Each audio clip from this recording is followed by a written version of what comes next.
en sus casas o comen en un restaurante, casi siempre nos dicen, bueno, esto es lo más cerquita que podemos llegar del sabor de México, pero no es igual. Y cuando usted logra escaparse para México, si puede, ay, qué gusto se da a usted cuando las señoras hacen esas tortillas y huele a tortillas de a de veras, ¿verdad que sí? O le huele a usted a la arepa como es, la arepa colombiana espectacular, o la arepa también venezolana también, o las cachacas, o qué sé yo, cachapas, perdón, yo siempre les cambié el nombre. Usted dice, las hacíamos en Estados Unidos, pero es que cuando uno vuelve a su país, porque el tema es que cuando uno está en algo en aguas que no son conocidas, nada se siente mejor que probar lo conocido, ¿sí o no? Aunque lo conocido tuviera sus peros. Como decían por ahí un dicho, ¿se acuerdan ustedes? Mejor es viejo conocido que nuevo por conocer. Y a Israel le pasó eso. Están en una tierra, en un desierto donde todo es diferente, donde etcétera. No es lo que ellos estaban acostumbrados a tener, y por lo tanto lo que resulta más apetecible en ese momento es: denme algo de lo que yo antes tenía, aunque no fuera tan bueno. ¿Por qué querrían volver a eso? ¿Por qué querrían volver a Egipto? Bueno, yo contesto una pregunta antes de ir a eso en detalle. ¿Por qué Israel paró en Egipto? ¿Se acuerdan ustedes? Llegaron a Egipto porque tuvieron mucha hambre. ¿Se acuerdan? Se estaban muriendo de hambre. El hambre es poderosa. El hambre, tomada desde una perspectiva espiritual o filosófica, el hambre nos empuja a nuevos capítulos. Cuando uno se siente incómodo, realmente incómodo, yo me he dado cuenta, Dios usa la incomodidad para movernos a nuevos niveles. Cuando uno está muy cómodo y Dios tiene a veces que mover la mesa y patearnos con una patadita de gracia. ¿Para qué? Para que digamos, espérate, yo no me puedo quedar acá. Así le pasó a Israel. Israel no llegó a Egipto por otra cosa, sino es porque tenían hambre. Y hambre hay muchas veces en el corazón de la gente cuando el Espíritu Santo quiere moverlos a algo nuevo, a algo mejor. Y en el caso de Israel les salvó la vida. El hambre, el moverse por hambre les salvó la vida. Los sacó de una aparente comodidad para llevarlos a un lugar donde podían crecer como pueblo. El hambre y la incomodidad tuvieron un propósito, pero el punto es esta tarde. El tema es que muchas veces cuando tratamos de satisfacer un hambre legítima que tenemos, el lugar donde buscamos llenar esa necesidad termina esclavizándonos, como a Israel. Y ese es el punto. Que a veces los seres humanos tenemos necesidades reales, humanas, pero escogemos mal dónde conseguir satisfacción para esa necesidad. Y lo que nos llenó en un momento nos termina amarrando y oprimiendo después. Y ahí estamos en un problema. Dígame si ese no es el caso de las adicciones. Dígame si no es cierto que muchos comenzaron buscando alivio para un dolor emocional y terminaron atados a las drogas. ¿Por qué? Porque el momento de aquel éxtasis les hacía olvidar el dolor emocional de la soledad, del rechazo, del abuso sexual del que fueron objeto alguna vez. ¿Cuántos de nosotros no hemos estado buscando simplemente en algún momento, inocentemente, una conexión real con alguien? Y terminamos encontrando un viejo amiguito, una vieja amiguita de Facebook con la que terminamos, o con el que se terminó teniendo una relación desastrosa. Era la combinación perfecta. Tú y ese excompañero eran la combinación perfecta para un desastre total, pero tu necesidad de intimidad te llevó. O como pasó con otros de nosotros, que esa necesidad profunda de conexión, de saber que somos importantes para alguien, nos termina metiendo en el internet por curiosidad y finalmente atados a la pornografía, como fue el caso de su servidor, desgraciadamente. Yo no lo sabía. Yo me dije a mí mismo cientos de veces, no se puede ser más puerco que esto. ¿Cómo puede ser que una persona decente como yo esté consumiendo pornografía? Porque ¿qué sentido tiene? Yo nunca planeé esto. Mi pastor fue la persona que dio en la llaga cuando me dijo: tú estás buscando intimidad, conexión con una persona, y desgraciadamente hay una serie de funciones en tu cerebro que te conectaron a eso equivocadamente. Y me dijo: tú eres un adorador. Un adorador ama la conexión, pero cuando tú pierdes la conexión con Dios, la tienes que buscar en alguna parte, y a veces el lugar donde quieres saciar no es el mejor. ¿Cuántos de nosotros hemos vuelto cuando nos sentimos inseguros, cuando tenemos hambre? ¿Cuántos de nosotros nos volvemos a buscar reconocimiento, aceptación enfermizamente en las demás personas? ¿Cuántos de nosotros nos volvemos a la crítica y a la autoconmiseración muchas veces porque es lo que teníamos antes, lo que conocíamos? ¿De qué tienes hambre hoy? ¿De qué tienes hambre? No sé si les pasó a ustedes, yo creo que sí, pero la pandemia ha despertado en nosotros la conciencia de que necesitamos estar conectados con los demás, que necesitamos cosas. El punto es a dónde buscamos saciar esa necesidad. El lugar donde tú busques saciar esa hambre determinará el próximo capítulo de tu vida. Y vuelvo a la pregunta: ¿por qué quisieron regresar a Egipto entonces? Yo creo que una razón es porque, ya lo dije, quizás estaban acostumbrados a Egipto. En un momento de transición y de cambio, lo que nos es familiar es lo que nos cae mejor, aunque nos haga daño. Yo no sé por qué es así, pero muchas veces para los que estábamos acostumbrados a la depresión, momentos de inseguridad son una invitación a volver a pensamientos depresivos. No sé, quizás a usted no le pasó, pero yo era uno de esos muchachos adolescentes que el día que llovía más y que yo me sentía más solo, encendía la radio y buscaba una canción de los Carpenters, la música más blue que uno podía encontrar, y me pegaba a la música de los Carpenters. ¿Por qué? Porque yo no conocía otra cosa. Yo conocía patrones de depresión en mi adolescencia, y cuando me sentía inseguro en el mundo, era más fácil para mí volver a esos pensamientos que tratar de escalar hacia otra cosa, porque no conocía otra cosa. ¿Cuántos han vuelto a relaciones abusivas que uno dice a la persona cuando la está aconsejando: pero mija o mijo, salga de eso? Pero es que la persona no sabe, no conoce otra cosa. Es más fácil volver a lo que conocías, aunque fuera una porquería, que a buscar algo que tú no conoces. Y así estamos algunos de nosotros, queriendo regresar a Egipto, aunque nos haga daño. El pastor Stephen Furtick decía en una de sus conferencias muy acertadamente: yo creo que el problema no es que tenemos necesidades, el problema es que tenemos que buscar una mejor manera de saciar esa necesidad que no nos esclavice al final. ¿Cuántos de nosotros cuando estamos estresados comemos galleta y comemos pan y se nos antoja todo lo que tiene que ver azúcar y harina?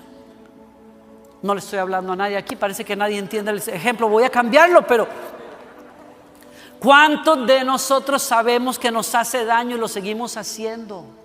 ¿Por qué? Porque es familiar, porque nos consuela. ¿Cuántos de nosotros sabemos que no nos conviene tomar el teléfono y hablar con esa persona, pero hablar con esa persona, buscar esa intimidad de palabras y de ideas, nos conforta en momentos en que tenemos hambre, aunque después nos mete en líos? Por eso es que quizás querían volver a Egipto. Tengo una segunda razón por la que quizás ellos quisieron volver a Egipto, y es que estaban hastiados de lo mismo en el desierto. ¿Se fijaron ustedes qué era lo único que tenían fijo en el desierto? ¿Qué era lo único que tenían fijo? Maná. Eso que se llamaba, que cuando ellos lo vieron caer dijeron: ¿qué es eso? No es queso, es maná. Maná quiere decir: ¿qué es eso? Y se hastiaron de ¿qué es eso? Se hastiaron de ¿qué es eso? Y llegaron al hastío de tener que probar unas hojuelas que sabían como a miel, porque el paladar de ellos estaba acostumbrado a los sabores de Egipto, y Dios les rompió ese gusto con unas hojuelas que sabían a miel, y que incluso ellos trataron de cambiarles, y dicen que las molían, hacían harina y luego lo freían para que supiera por lo menos a aceite fresco. Estaban acostumbrados a otra cosa, pero Dios les dio un milagro, y es un milagro que se repetía todos los días, pero no un milagro sencillo. Un milagro que solo buscaba salvarles la vida un día a la vez, y los hastió, los cansó. ¿No nos ha pasado eso? Me parece que estoy hablando de algo que la gente ha vivido últimamente. Como, ¿no se ha cansado ustedes de la monotonía que produjo la pandemia?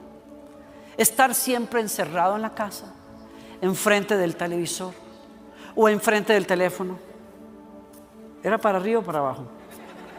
A mí siempre me pasa. Yo no sé si es dislexia o qué es, pero es un problema que tengo. A mí mi esposa se reía porque me decía: estás haciendo así, no es así, es así. ¿No se han preguntado ustedes? ¿No se han hastiado de ver películas hasta el hastío? ¿No se han hastiado de ver Las Cuatro Paredes? Y usted dice todas las mañanas: ¿eso otra vez?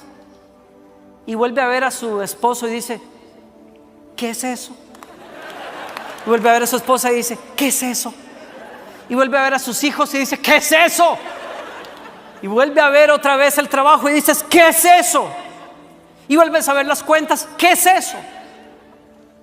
¿Qué es eso? No es que eso, es que estoy hastiado. Nos recetaron lo mismo durante la pandemia. Estamos hastiados de la monotonía. Estamos hastiados de hacer lo mismo. Estamos hastiados de no hacer nada diferente. Y voy a este punto también, qué tremendo, porque el maná era un milagro. Quiere decir que se habían acostumbrado al milagro. Qué fuerte. Para mí es muy fuerte. Personas a las que el enemigo nos había adoctrinado literalmente, emocionalmente, para pensar: tú nunca vas a estar en compañía de nadie, tú siempre vas a estar solo. Ese fue el mensaje. Tú no vas a formar una familia, tú no te vas a casar. Ese fue el mensaje, la programación del enemigo durante toda mi vida. Y cuando yo me despierto en las mañanas y veo a esa mujer tan hermosa a mi lado, yo me doy cuenta que el enemigo es un mentiroso que te está llenando la cabeza de mentiras todos los días, y el único problema es que prefieres mentiras que la verdad. Y voy a una cuestión más: a veces los que hemos vivido un milagro nos acostumbramos a ese milagro, porque la presencia de Gloriana en mi vida es un milagro. Es un milagro del favor de Dios para conmigo. Y el Señor me ha golpeado duro estos días. Cuando leí este pasaje me di cuenta que yo me puedo acostumbrar a un milagro. Que Dios, porque escúchenme, Dios sí había tenido cuidado de ellos. Dios sí les estaba dando una provisión diaria, pero para ellos fue hastiante. Ellos querían la pimienta de Egipto, pero Dios les había dado provisión. Ellos querían una bodega llena, pero Dios dijo: no, les doy maná un día a la vez. ¿Por qué? Porque, es más, les digo una cuestión más: les doy una provisión un día a la vez en vez de un almacén, para que tengan que salir a buscarla todos los días. Y les doy algo que tiene un sabor suave, para que no les llene el paladar, porque el maná no se supone que se acostumbre. Es decir, ustedes no fueron diseñados para acostumbrarse a comer maná. El maná es temporal, porque el desierto es temporal. Ustedes no se quedan allí. Yo necesito que estén incómodos todavía en el desierto, para que vayan listos a la tierra prometida, porque si les lleno de manjares el desierto, se me quedan echados allí. Yo no los quiero allí. Ustedes no pueden hastiarse de un milagro que es para sostenerlos un día a la vez, para que aprendan a depender de Dios, para que cuando Él diga vamos, ustedes dicen: voy, Señor. ¿Alguien está aquí conmigo? Usted necesita entender eso. Dios nunca nos da el cuadro completo del futuro. Dios nos lleva poquito a poquito. Dios no te va a decir a dónde vas a parar. Por eso es que te molesta, porque tú quieres saber, ay, bueno, ya, ¿qué voy a hacer aquí en esta compañía? No quiero que me tengan, no, quiero saber ya cómo va a ser esto. Yo quiero saber cómo va a terminar mi historia. Yo quiero saber cómo vamos a llegar al otro lado. Yo quiero saber cómo Dios va a proveer para mi futuro. Pero Dios te dice, un día a la vez. Ah, no, entonces yo prefiero volver a Egipto. Y comienzo a pensar, ¿y qué en el futuro? ¿Y qué si pierdo el trabajo? ¿Y qué si me enfermo? ¿Y qué si aquello? ¿Y qué si fulanito se va? ¿Y qué si la compañía? Y comienzas con lo que te gustaba hacer en Egipto. Tu afán, tu estrés, tu ansiedad. En vez de decir, voy a confiar un día a la vez. Voy a comer el maná. Porque el maná era un proceso para enseñarle dependencia a su pueblo. Se cansaron de la monotonía. Y la monotonía tenía un propósito. No era para siempre. La tercera razón. Querían volver a Egipto porque nada era como antes. Ay, fíjense. Había dos cosas ahí en el desierto. Había monotonía, pero había también una cuestión de que nada se parecía a cómo había sido su pasado. ¿A alguien le ha pasado esto durante la pandemia?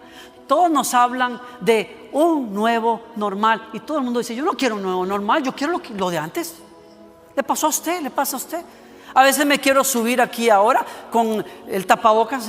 Los de aquí, los de stage, tienen que decirme, pastor, quítese el tapabocas, ya me estoy acostumbrando. Yo veo a los chicos, a los jóvenes, los chicos y los jóvenes felices, andan en la calle ahí con los tapabocas, ya se acostumbraron, porque para ellos la cuestión es más fácil. Si hay que cambiar, hay que cambian y se acabó. Nosotros no, los viejos somos, yo quiero las cosas como antes, yo quiero poder abrazar a la gente.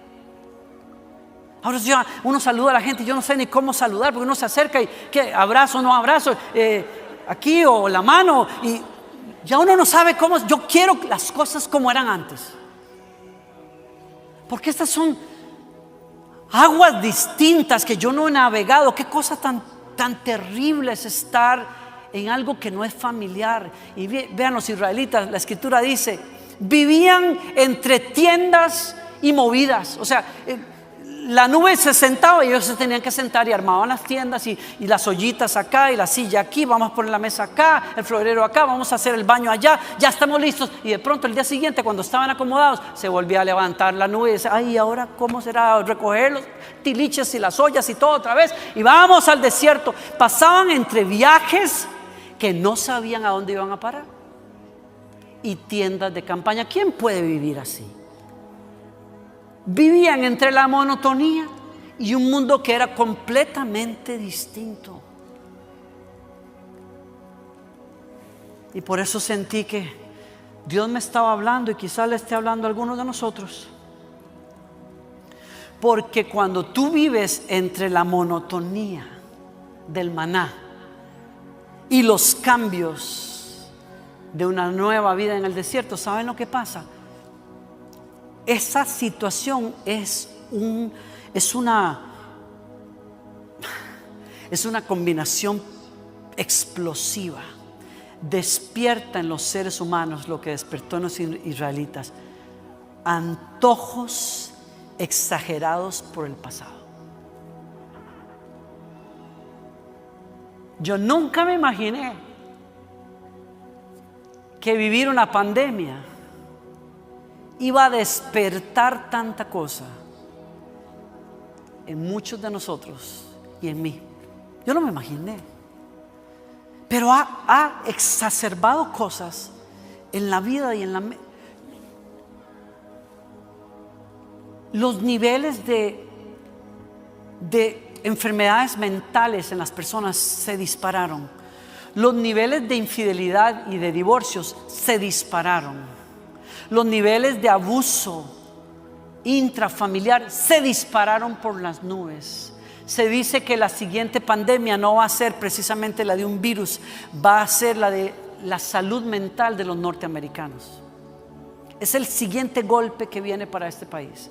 La gente no está bien ni en sus cabezas ni en sus mentes, y menos en países en donde hemos tenido a la población encerrada literalmente por meses y meses y meses. Y entonces deseos explotaron. Y dice el versículo: la gente comenzó a tener fuertes antojos, deseos descontrolados e insaciables, dice el Salmo 106. Tuvieron apetitos desenfrenados en el desierto y tentaron a Dios en las soledades. Y aquí está la raíz, y amarro esto que estoy diciendo acá. ¿De dónde vino todo eso?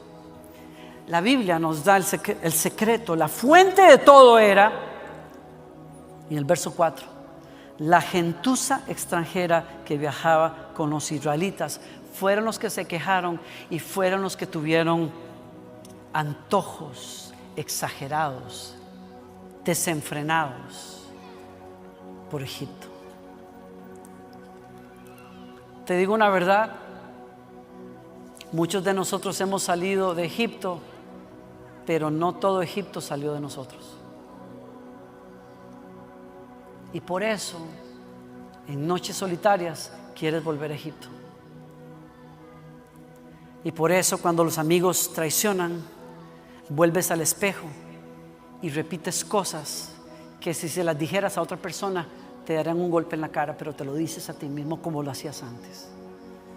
Es que tú no sirves para nada, eso te lo dijo tu mamá, a ti te va a ir mal siempre, tú no eres bueno en las relaciones, tú vas a ser un desastre, tú no vas a poder, esto siempre va a pasar, y comienzas a darte los latigazos que Egipto te daba, ahora te los das a ti mismo, porque es todo lo que sabes hacer.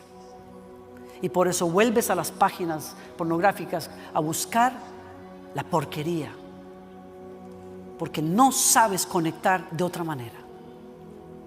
Por eso vuelves a las pastillas, y por eso vuelves a la droga, y por eso vuelves a esas amistades, y por eso vuelves a esas llamadas, porque es todo lo que conoces.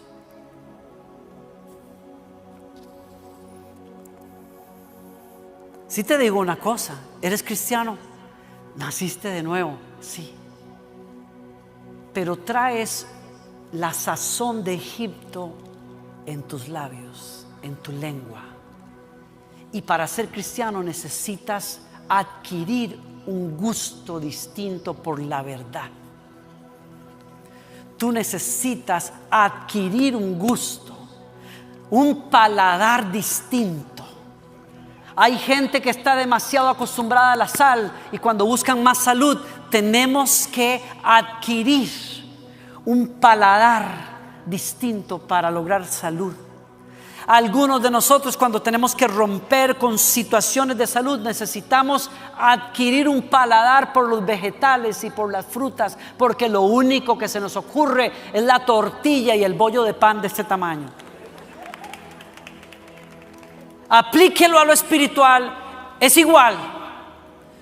Que tengas deseos de volver a Egipto no significa que no hayas nacido de nuevo, significa que estás en una urgente necesidad de adquirir un paladar distinto, y tiene que ver con la verdad que Dios dice de ti.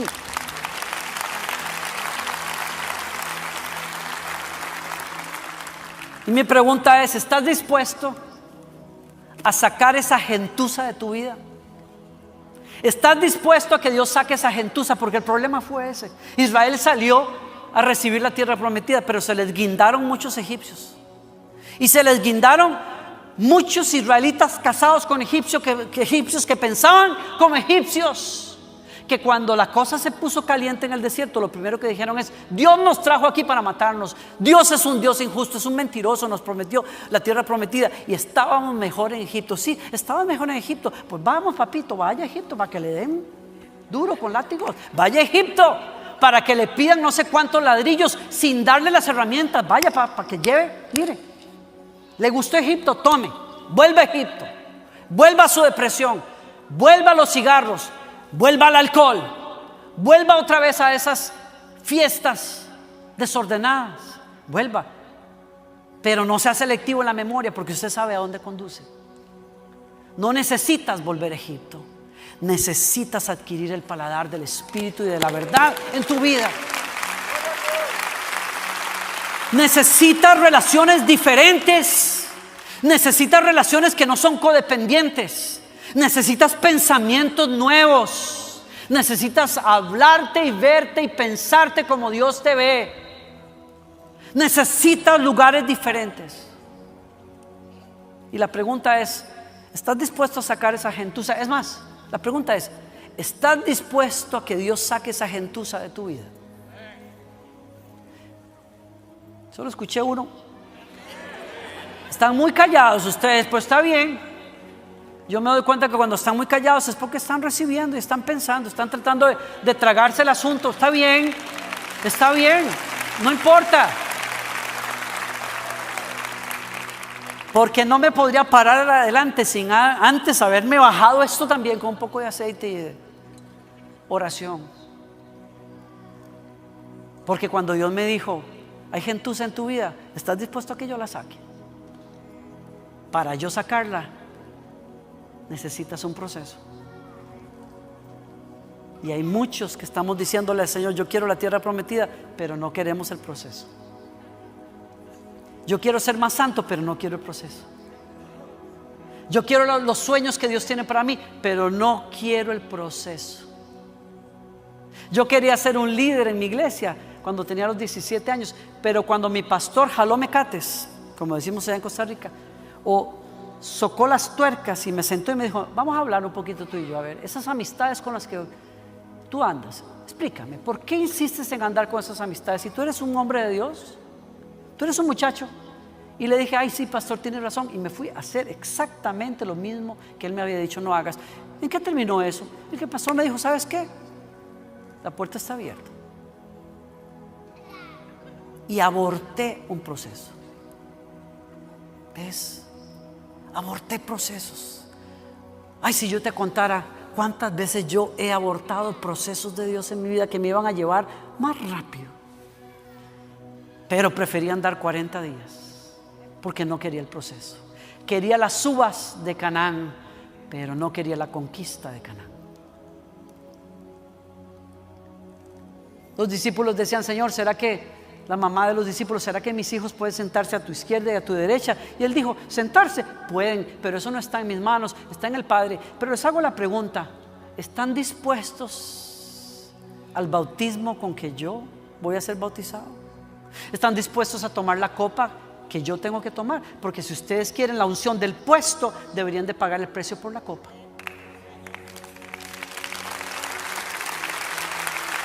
Hay gente que solo quiere el puesto.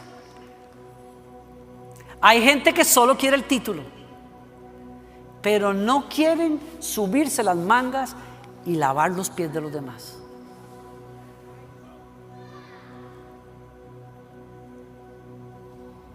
Tú quieres tener una forma de manejar tu vida diferente, pero no quieres pagar el precio de cambiar tu manera de pensar primero.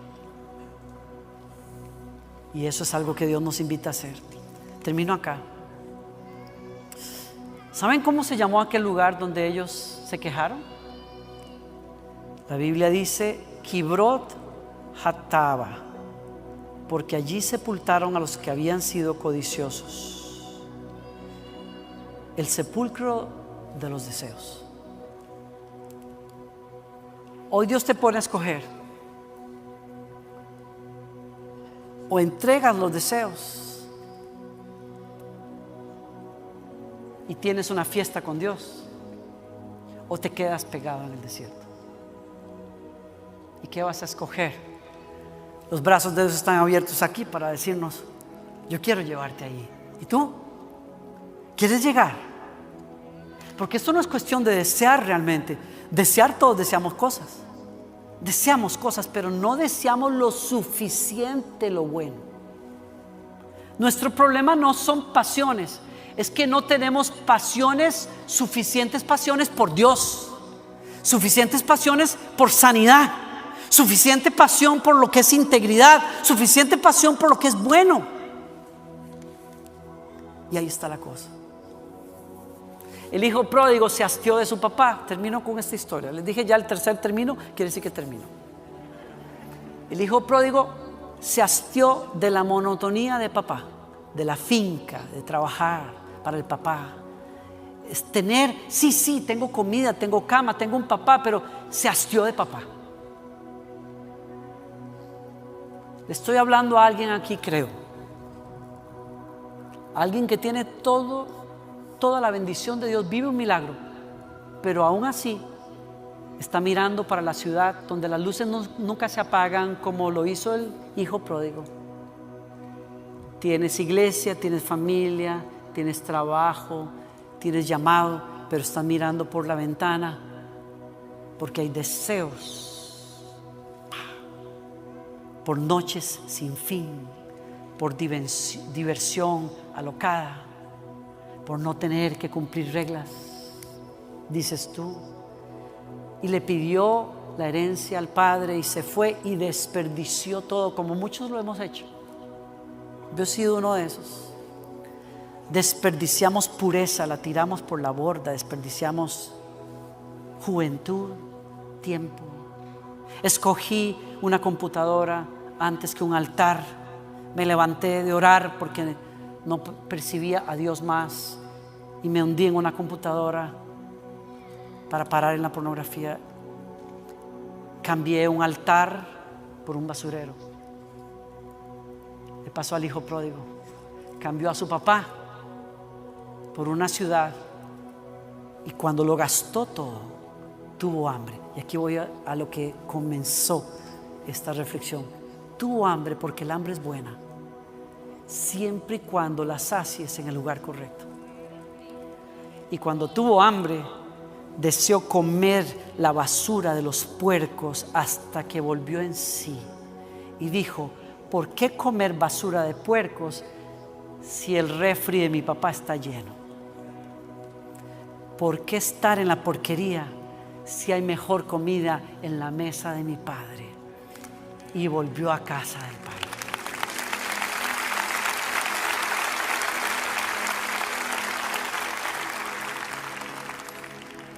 Habrá gente aquí que le dice a Dios: saca la gentuza de mi vida porque yo quiero la fiesta del Padre.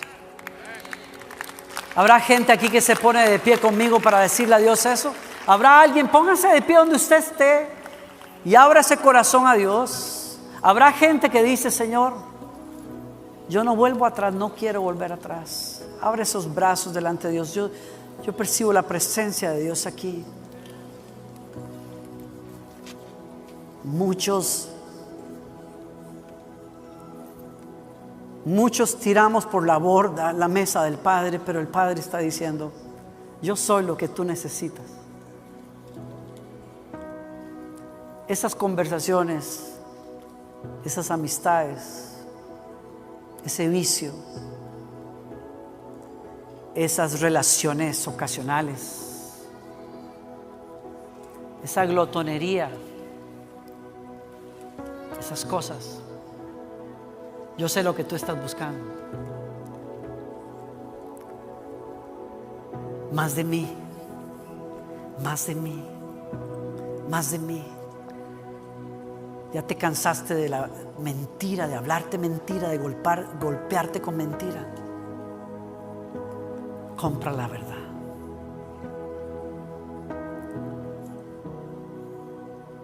Nos volvemos a ti, Padre nuestro, hoy.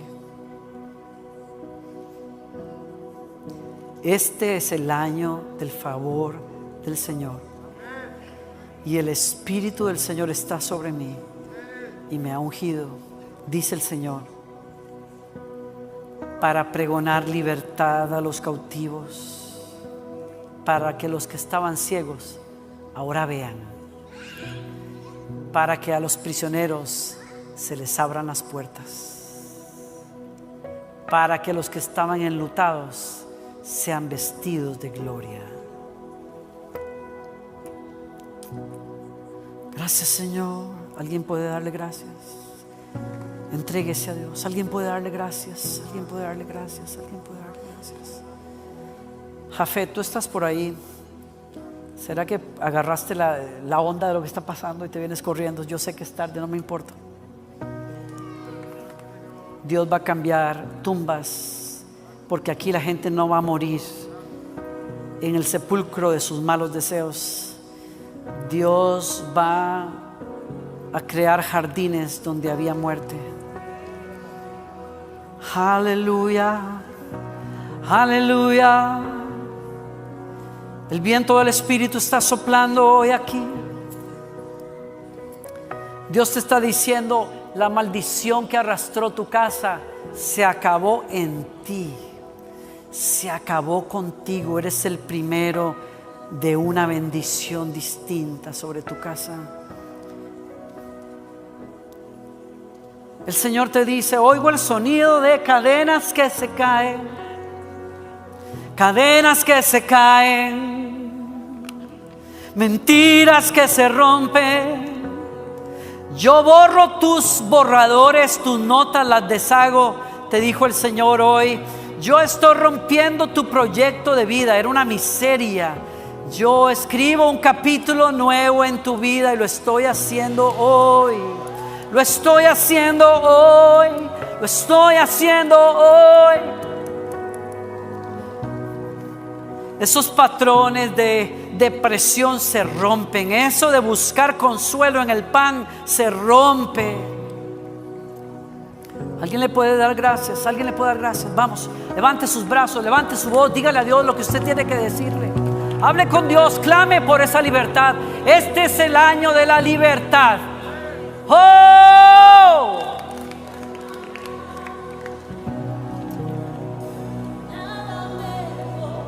No hay nada, nada mejor. ¿Dónde está el equipo? No hay nada, nada mejor que mi Dios. Oh, vamos. ¡Se oye! No hay nada, nada mejor. No hay nada, ¡Se oye! nada mejor. No hay nada. Cántalo fuerte, come on. Nada mejor que mi Dios.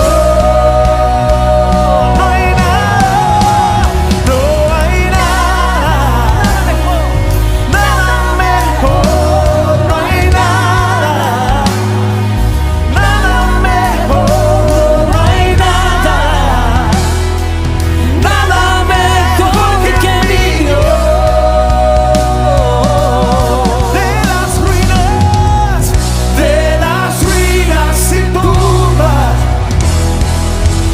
nacen nuevos jardines, resucitas los huesos, sé que solo tú lo harás. De las ruinas y tumbas nacen nuevos jardines, resucitas los huesos, sé que solo tú lo harás. Yo lo sé, tú lo harás, sé que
canción me toca fuerte y personalmente. Llevamos unos meses pasando por una necesidad familiar increíble. Y el cantar un día como hoy, que nuestro Dios cambia nuestras tumbas a jardines, es una realidad. Escúcheme bien.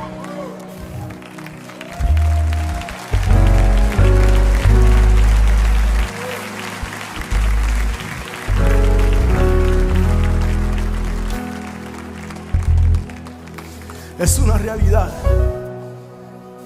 Y a veces venimos a la casa, el pastor lo ha dicho 1000 veces, y yo le pido disculpas por esto, porque me estoy tomando este atrevimiento. Pero a veces venimos a la casa y lo cantamos y lo gritamos y lo brincamos y si usted me conoce a mí, lo bailamos también. Pero vivirlo, experimentarlo, pastor,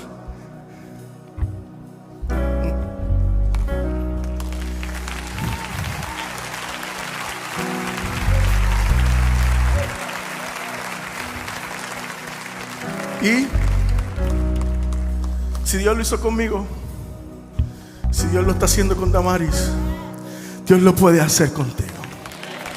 Y yo estoy 100% seguro de eso, y por eso cantamos esta canción. ¿Y qué le parece si ahora lo cantamos otra vez? Sabiendo que donde Dios pone una palabra, siempre hay un cumplimiento. Sabiendo que donde Dios pone el querer, siempre habrá un hacer. ¿Alguien dice amén conmigo? ¿Qué le parece si lo cantamos? Dice: no hay nada